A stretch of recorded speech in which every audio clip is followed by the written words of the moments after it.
Hola a todos, bienvenidos a un episodio más de Dermatología sin Censura. Hoy nuestro episodio bien interesante y hialurónico al descubierto.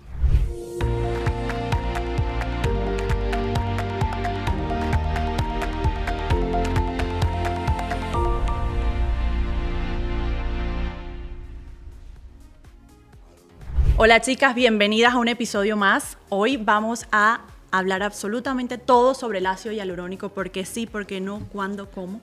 Así que bienvenidas una vez más. Entonces, empecemos una pregunta muy frecuente. ¿Qué es el ácido hialurónico? El ácido hialurónico pues es un carbohidrato o un azúcar que todos tenemos como parte de nuestra piel y él va a estar justamente localizado alrededor de nuestras células para darnos sostén, hidratación, elasticidad a nuestra piel. ¿Y para qué sirve? Adri nos comenta si tenemos ácido hialurónico, todos producimos ácido hialurónico, pero creo que aquí es importante también explicarles a todos el ácido hialurónico que usamos en el consultorio, pues claramente es un poco diferente al ácido hialurónico que producimos naturalmente en nuestro cuerpo. Entonces, eduquémoslos y que sepan exactamente qué es el tipo de ácido hialurónico que usamos en el consultorio inyectable. Bueno, no, el ácido hialurónico, primero me gusta explicarles que nosotros tenemos ácido hialurónico, como dijo Adri, normalmente en el organismo. Después de los 20, 25 años empezamos a gastar más del que producimos y empezamos a tener ese déficit de ácido hialurónico que nos hace ver como que nos va faltando en algunas zonas un poquito de soporte. Lo que tú lo que habías dicho, Caro, me parece importante porque no todos los ácidos hialurónicos son iguales y esto es fundamental porque yo sé que a todas nos pasa como ay, pero es que a mí me sale más barato donde fulanito o donde fulanita, es que este ácido hialurónico no me duró casi. Claro, ¿qué te están poniendo? No todos los ácidos hialurónicos son iguales. Los ácidos hialurónicos es el nombre de la partícula que le están colocando. Cada laboratorio es diferente. La unión de esas partículas en cada laboratorio es diferente, que se llama cross-linkado de estas partículas, lo que lo hace más duradero o menos duradero, lo que lo hace más purificado o menos purificado para tener menos o más efectos secundarios. Entonces esto es muy importante porque el ácido hialurónico de una casa es completamente diferente al ácido hialurónico de otra y es por eso que tenemos que tener esa sabiduría de elegir un profesional que haya revisado toda la literatura, que tenga toda la experiencia para elegir el mejor ácido para nuestra cara, ¿no? Sí, indudablemente. Algo muy frecuente también que nos preguntan los pacientes en el consultorio, doctora, ¿el ácido hialurónico migra? El ácido hialurónico no migra si tiene las características adecuadas y si es bien aplicado. Como decía Caro, depende del laboratorio, depende de la molécula, depende del grado de entrecruzamiento de este ácido, depende de la zona donde lo apliquemos, porque hay diferentes tipos de ácidos hialurónicos, inclusive de la misma casa, con diferentes densidades o viscosidades, que hacen que haya un ácido hialurónico para cada zona del rostro donde lo apliquemos, y eso va a evitar, por supuesto, cuando escogemos y tenemos la mejor elección, eso va a evitar que migre, que dé un efecto diferente o que dé un efecto que no sea el esperado en el paciente.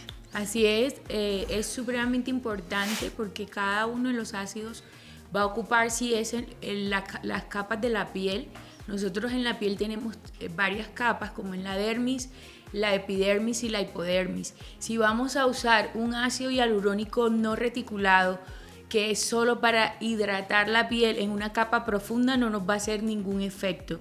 Y si vamos a usar un ácido hialurónico que es para colocarlo supraperiosteal, que es sobre el hueso, no te va a hacer y lo vas a poner superficial, lógicamente te va a generar granulomas, te va a generar otras cosas porque no los estás colocando en la capa correcta y en el lugar correcto de tu rostro. Eso es supremamente importante porque, por ejemplo, los ácidos hialurónicos que nosotros usamos, cada uno tiene un componente, una concentración de ácido hialurónico, una ubicación correcta y un lugar correcto. Entonces, todo eso hace parte también de la experiencia del inyector y de qué ácidos necesita cada paciente y cuál es la función y qué va a hacer en cada organismo. Si es hidratar, si es dar volumen, si es dar sustentación, si es dar proyección o si es solo para dar un efecto de mejoría de la textura de la piel. Bueno, y ahí yo complementando un poquito, y generando nuevamente polémica. El ácido hialurónico migra, sí, claro que migra si lo ponen mal y se ponen el ácido hialurónico que no es el adecuado. Entonces, definitivamente existe un concepto muy claro que se llama reología del ácido hialurónico. El concepto de reología, lamentablemente, muchos médicos no se lo han leído y todavía siguen eligiendo el ácido hialurónico más barato porque le sacan más lucro para su clínica. El ácido hialurónico, este concepto tiene que estudiárselo porque si no, colocan un ácido hialurónico de una reología inadecuada. ¿Qué quiere decir eso, Caro? Supongamos, colocamos un ácido hialurónico en mentón y esa persona se le da la gana de dormir siempre boca abajo y entonces cuando se levanta tiene el mentón aplastado. ¿Por qué? Porque le pusieron un ácido hialurónico de reología inadecuada que no tenía elasticidad. Elasticidad es una de las propiedades más importantes del ácido hialurónico. El que colocamos en nuestro centro dermatológico es de las mejores propiedades reológicas. Esa persona puede dormir del mentón y vuelve su mentón a su forma original y eso es lo que hace la elasticidad. Otro concepto muy importante con los ácidos hialurónicos se llama cohesividad. Supongamos, vas al consultorio y me dices, Caro, quiero que me hagas un contorno. Entonces nosotros elegimos el ácido hialurónico adecuado, como dijo la doc Nayi, porque cada uno tiene su función, y ese ácido hialurónico lo colocamos en esta zona para recrear el contorno inferior. Si no colocamos un producto con una cohesividad adecuada, generamos como un pedacito sí, un pedacito no, porque no tiene esa continuidad. Entonces, estas propiedades reológicas hacen diferente un ácido hialurónico de otro. Entonces, aquí no se trata de qué es más barato o qué me sale más económico. Es un ácido hialurónico que no migre porque tiene las propiedades adecuadas reológicas y dos, al tener, como dijo la doctora Adriana, ese proceso de crosslinkado adecuado hace que dure más tiempo. Entonces te hacen el ácido hialurónico, sale bonita, pero a los 5 meses no tienes absolutamente nada porque no utilizaron el ácido hialurónico adecuado en ti. Continuando con los temas polémicos, aquí va uno muy especial. Ácido hialurónico, doctora, ¿por qué veo tantas personas hoy en día deformes? ¿Qué opinamos? Algo que siempre dicen los pacientes, y pues me lo han comentado, es lo de las actrices de Hollywood. Porque hay actrices de Hollywood con esas caras diferentes, deformadas. Y yo siempre digo, uno, es cultural. O sea, en Estados Unidos generalmente el sentido de la estética es un poco diferente, pienso yo, al de las mujeres de Latinoamérica. Son como cosas mucho más marcadas, que se noten más. En cambio, en Latinoamérica a nosotros nos gusta más lo natural, lo que no se note, que sea mucho más bonito. De hecho, tenemos muchos pacientes en el consultorio que venían de Estados Unidos, vienen a atenderse con nosotros precisamente por eso, porque les gusta cómo es la estética que nosotras hacemos con nuestros pacientes. Y realmente creo que es que hay un exceso, o sea, el paciente a veces no para y dice póngame más y póngame más y póngame más, y es el médico el que tiene pues el deber, la responsabilidad de decir no, eso no te va a quedar bien, te van a estar viendo por rara, no por bonita, y no colocar esos volúmenes en excesos pues en estas caras de estos pacientes. Y obviamente también escoger pues al médico inyector, esa persona que te sientas a gusto, en confianza, mírale su cara, mírale cómo está inyectado, porque eso habla un poco de cómo queremos envejecer y cómo se va a ver también el paciente. Si el médico se ve natural, pues los resultados van a ser totalmente naturales. Totalmente de acuerdo, Adri, y exacto, y la tendencia, como decíamos en los episodios anteriores, es siempre llegar a lo natural, porque los excesos hacen que el paciente se vea exagerado, que no se vea su belleza natural. Entonces, la tendencia ahorita mismo de la belleza es dejar unos rostros que se vean saludables, que se vean llenos como de alegría, de que transmitan esa belleza de naturalidad. A mí esa pregunta me parece súper importante porque además me la hacen un montón en el consultorio. Y es ¿por qué a pesar de que las actrices tienen dinero están así? ¿O por qué personas que tienen un buen poder adquisitivo, que sé que van a buenos lugares, están completamente deformes? La respuesta para mí es esta: alta demanda y poca preparación de los médicos. Para mí es sencillamente eso. Cada vez hemos querido o hemos inculcado a la gente que se pueden ver mejores a través de hacer todos estos procesos de bioestimulación, de ácidos hialurónicos. Entonces, todo el mundo quiere eso. Y empiezan a buscar estos tratamientos. Pero lo que está pasando es que el médico se prepara muy poco. Y lo que empiezan es a colocar estos ácidos hialurónicos de la forma que ellos creen que es. Y esto no se pone de esta forma. Nosotros todos los días nos preparamos hacemos además algo que tiene más de 10 años de estudios que se llama Medical Doctor Codes para colocar los ácidos hialurónicos de la forma adecuada, de una forma que no se perciba que sea inyectado y únicamente reponiendo los volúmenes perdidos. Entonces, si van a un médico inexperto con poca preparación, entonces les pone el ácido hialurónico y pone excesos o el ácido hialurónico que no es en una zona. Supongamos, evaluar los rostros, además, en reposo y en movimiento es súper importante, porque no es lo mismo que un paciente esté así, en reposo, y cuando sonríe, pues obviamente tiene un poquito más de volumen, y si le ponemos volumen en reposo, va a quedar con unas bolas de ping-pong aquí. Entonces, la experticia, importante, la preparación, porque tenemos una demanda cada vez más creciente de esto, y para mí esa es la principal razón por la cual hay tanta gente deforme. Así es. Y hablando de esto, de caras deformes, aquí viene una pregunta muy particular. Es, ¿quiénes son los profesionales idóneos para hacer este tipo de procedimientos? Para nosotros es obvio y respondemos médicos, ¿cierto? Pero sabemos que hoy en día no solamente los médicos están haciendo este tipo de aplicaciones.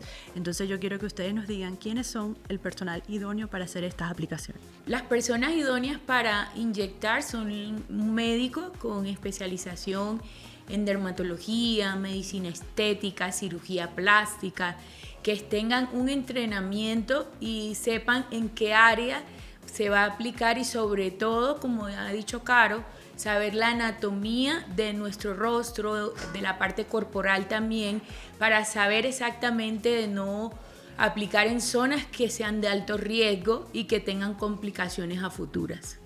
Me parece fundamental también explicar, Caro, que a pesar de que nosotros elijamos un dermatólogo o elijamos un cirujano plástico, un médico estético, también sepamos qué médico estamos eligiendo. No solamente lo que dijo Adri es, va sincronizado con el nivel de estética que yo quiero, porque además yo tengo pacientes que tienen conmigo 10 años y ni siquiera yo logro determinar que se han inyectado.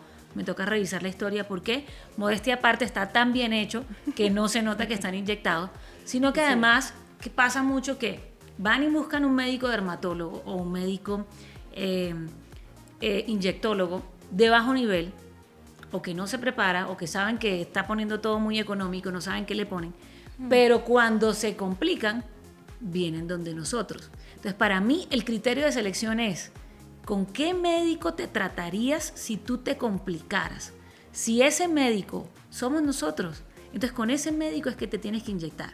Porque no puede ser que en el momento que tienes un problema acudas a otra persona porque no confías más en esa persona. Entonces tú tienes que sentirte conforme que con el médico que te estás inyectando sepa y tenga la capacidad de tratar absolutamente todo. No solo de hacértelo armonioso, sino que además si llegases a tener una complicación, que cada vez, gracias a Dios, nosotros no presentamos, sea la persona idónea y que tenga el conocimiento para resolverlo. Así se elige el médico que te va a inyectar. Así es, de acuerdo, Caro. Y con respecto a eso que acabas de decir, quiero aportar algo importante, y es que vemos también pacientes que llegan a nuestro consultorio a resolver esas complicaciones y la pregunta es, pero ya tú le comentaste a tu médico tratante que tuviste esta complicación, tu médico tratante intentó tratar la complicación. No, doctor, es que simplemente yo no quiero volver donde ese médico.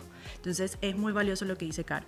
Entonces se complicó, no quiere volver donde ese médico y ahora sí voy a buscar un profesional idóneo. No, desde el primer momento tienen que valorar todas esas opciones antes de hacer cualquier procedimiento inyectable. Yo siempre les digo, Caro, que la cara no la podemos cambiar, es una y tenemos que cuidarla. Si te tienes que comprar algo chimbo, cómprate el bolso chimbo que nadie lo ve. Pero en tu cara tienes que colocarte lo mejor. Y continuamos hablando de la polémica del ácido hialurónico, algo súper importante. Si me aplico ácido hialurónico, ¿podemos revertir el resultado del ácido hialurónico? Por supuesto que sí, porque el ácido hialurónico tiene un antídoto que es la hialuronidasa, que es una proteína, una enzima que degrada el ácido hialurónico. Entonces, si hay algún tipo de complicación, pues podemos colocarla y el paciente queda pues perfecto. Sí, básicamente es lo que usamos cuando vienen de otros lugares que no les gusta su aplicación, nosotros diluimos y empezamos a hacer esa armoniosidad nuevamente en los pacientes, ¿no? Bueno, y ya para cerrar este episodio tan interesante y tan polémico, que sé que para ustedes, todas las personas que nos están viendo, va a ser muy, muy enriquecedor, ¿en qué zonas podemos aplicar el ácido hialurónico? Hay diferentes zonas, generalmente Tratamos de comenzar por el soporte cuando nunca el paciente se ha aplicado absolutamente nada. El soporte se realiza en esta zona a nivel muy pegadito al hueso y por eso no se nota absolutamente nada, pero es como hacer un anclaje para hacer un efecto de lifting sutil y así mejoramos el surco nasogeniano, el surco inclusive en el pliegue nasolabial y en esta parte. Y es así como entonces ya cuando vamos a colocar productos en esta zona, capaz no lo necesiten, o si lo necesitan ya es mucha menor cantidad y el paciente queda muy natural. Y lo mismo, una vez que haces este soporte ya mejoramos la ojera y muchas veces ya no hay necesidad ni siquiera de llenar la zona de la ojera, o si lo necesitan es muy poca cantidad. Pues el ácido hialurónico se puede colocar, como dice Adri, para sustentación, también para dar volumen en los pacientes que han perdido el ácido hialurónico en ciertas áreas, como nosotros llamamos los ND codes, que son los códigos, como esta parte de CK3, Adri habló de CK1, CK2, CK3, la parte de cuando se va perdiendo el volumen también en CK4, el mentón, para dar proyección, para perfilar los labios también, en la zona de la ojera. Cada uno de las áreas del rostro tiene un ácido hialurónico específico y cada uno va a hacer su función, como les hablábamos, si se coloca supraperiosteal o si se coloca en la dermis profunda, dermis media, o si solo es para dar un efecto de hidratación en nuestra piel. Bueno, sí, yo creo que lo que han dicho ellas es perfecto, es también complementar en que lo más importante no solamente es en dónde se aplica, sino cómo se aplica. Siempre yo voy con mis cosas de complicaciones, porque esa es la principal razón donde se complican los pacientes. No cree que eso es inyectar así y que a veces me dicen, oye, pero te ganas la plata fácil, y yo no, es bastante difícil entender el proceso anatómico, las arterias que están, por qué voy a hacerlo con cánula, por qué lo voy a hacer con aguja, porque es importante todo ese proceso de prevención donde entender que todas las arterias, carótida externa con carótida interna, se conectan y podemos producir inclusive ceguera en pacientes mal inyectados. Entonces, el ácido hialurónico se puede colocar en todos lados del rostro. Solamente hay que usar la técnica adecuada y el producto adecuado para poderlo hacer. Ahí nosotros no vamos a empezar, lo primero es importante, como dice Adri, hacer foundation, porque nosotros no vamos a empezar por poner la flor en la casa cuando se nos está cayendo el techo. Entonces hay que crear estructura, hay que generar soporte en esa persona y después empezar a hacer los pequeños refinamientos como son las ojeras o el labio. Por ejemplo, a veces nos llegan pacientes y nos dicen, Caro, ¿será que nos puedes poner labio y tener todo esto aquí así? Digo, ¿crees que alguien va a percibir el labio? Tenemos nada de soporte en el rostro. Entonces es muy importante hacer ese proceso de orientación a los pacientes de cómo debemos comenzar. Y no es que se tengan que inyectar absolutamente todo y todo el tiempo estarse inyectando, pero sí hay un orden específico para tener resultados mejores. Y como dijo Adri, si nosotros inyectamos aquí primero, el peso del rostro aún continúa. Entonces no estamos solucionando absolutamente nada. Por eso generar estructura, generar soporte es fundamental antes de empezar a hacer los pequeños refinamientos. Así es, y ya para terminar, siempre recordarles, el envejecimiento no es solamente a nivel de la piel, tenemos que entender que el envejecimiento va a nivel del hueso, a nivel de los compartimentos grasos que tenemos debajo de la piel, a nivel del músculo vamos perdiendo firmeza, en fin, son muchas capas que tenemos que tratar para poder conseguir los resultados deseados por los pacientes. Y siempre es rejuvenecer y luego hacemos beautification. Esperamos que les haya gustado mucho este episodio sobre el ácido hialurónico. Si tienen alguna otra duda, pues déjenoslo en los comentarios y también tienen que seguirnos en TikTok, tienen que seguirnos en Instagram y en nuestro podcast, que es creado para ustedes, para resolver todas las dudas. Sé que hay miles de cosas de ácido hialurónico que hacen falta, así que déjennos todas las preguntas aquí para que hagamos la continuación, parte 2 de ácido hialurónico para ustedes.